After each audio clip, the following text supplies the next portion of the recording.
All right, so let's implement our methods keys and values. I'm going to start with values actually, because that's the one where we really have to worry about duplicate data. So let's start there. And all we need to do really is make an array to store all of our data. So I'll call it values R, ARR, like that. And then we need to loop over the entire key map, this.keymap. So let's just write a for loop for let I equals 0. Oh, I hate typing these when I'm not using my usual editor. This.keymap, and we want to go .length, and then I++. So this is just going to loop over the entire key map. Like, have I executed this? Oh, I haven't run it yet. If we look at HT here, we're going to loop over all 17 items here. And the first thing we'll check is there anything there? So if this.keymap of I, if that's the case, then let's just start by console.logging this.keymap of I.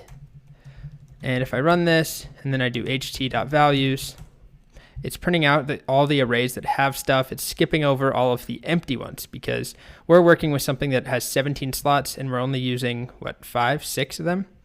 6 different slots. So there are 11 empty things we're not printing out. So that's good.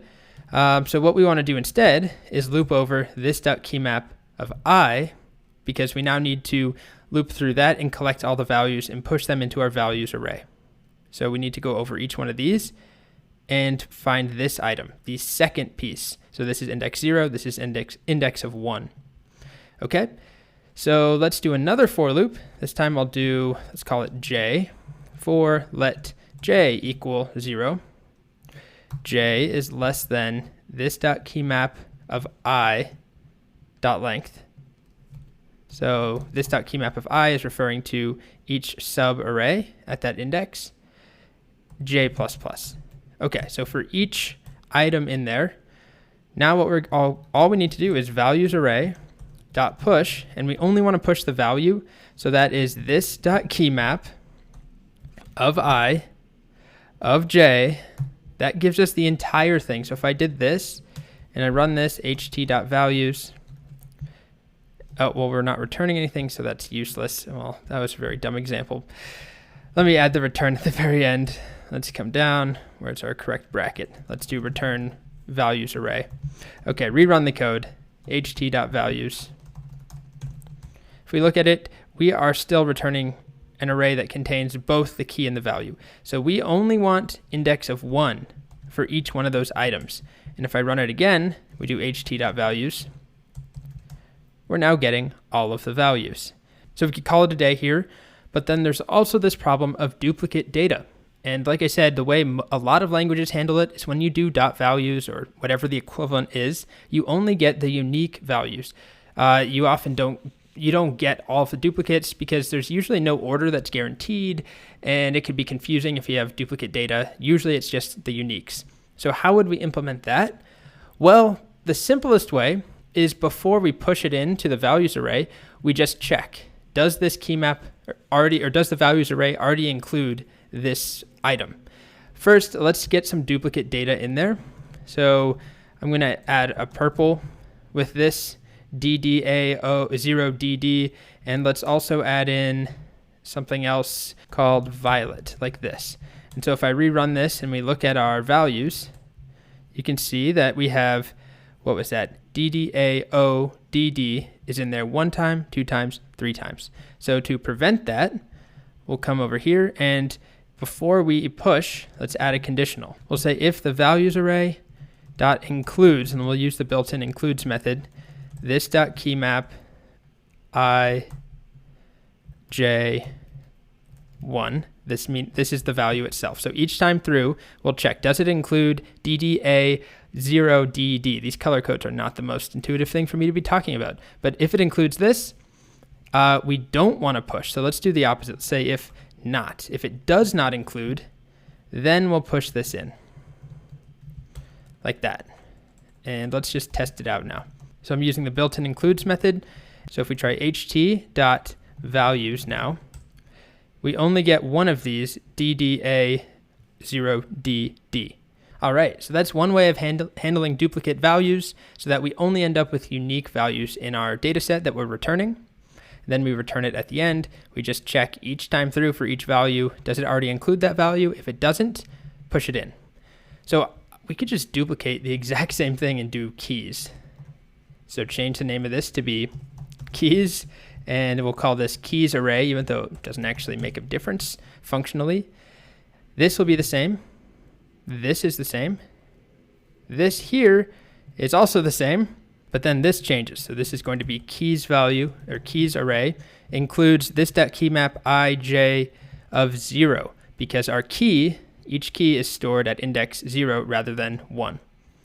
Okay, and then this also needs to be a 0, and this needs to be keys array dot push, and then we return keys array. So if we test it out now, let's do ht.keys. We get however many values, or however many keys that is. And if we do the same thing for values, there we go. We get fewer, of course, because we had duplicate values. Now, we didn't address what to do with duplicate keys. If somebody inserts something right now, if I actually go and insert plum again, which is already in there, so ht.set plum, which is going to be double, like that. If we look at our hash table, you can see that they're both stored nested next to each other inside of index 0. So plum was hashed to the exact same thing, 0 each time. That's how it should work. But we end up with 2 children there. And so when I do an ht.get plum, our logic right now is just going to give me whatever was inserted first. And it should always stay that way based off of how it's set up right now. Now, it's probably a better solution to alert your user to that. So here, we could add some logic to check if it's already in there. When we're setting something, we would check if it's empty. Okay, it's not empty. Then you could iterate over the entire thing and check to see if it already contains that key. But we're just going to go with this simple implementation for now. Right now, it allows you to insert many things with the same key, and you're only going to get the first one that was inserted. And that's fine for now. It's not supposed to be very usable anyway. But just keep that in mind that most languages, if you tried to, insert something multiple times, it would overwrite what you already had. So if we did .set plum to be double, that's what plum would be from now on. But either way, we've implemented keys and values. There really aren't supposed to be duplicate keys, but this code here ensures that we're not getting duplicates. Same thing down here with values. So that's keys and values. Now we could call, dot keys or dot values and iterate over the entire hash table if that's what we wanted to. So to print out every single color that we have, we could do something like ht.keys and do a dot for each maybe. And call each, let's go with key, and then just do console.log ht.get key. And if we try running it, we get every single value printed out.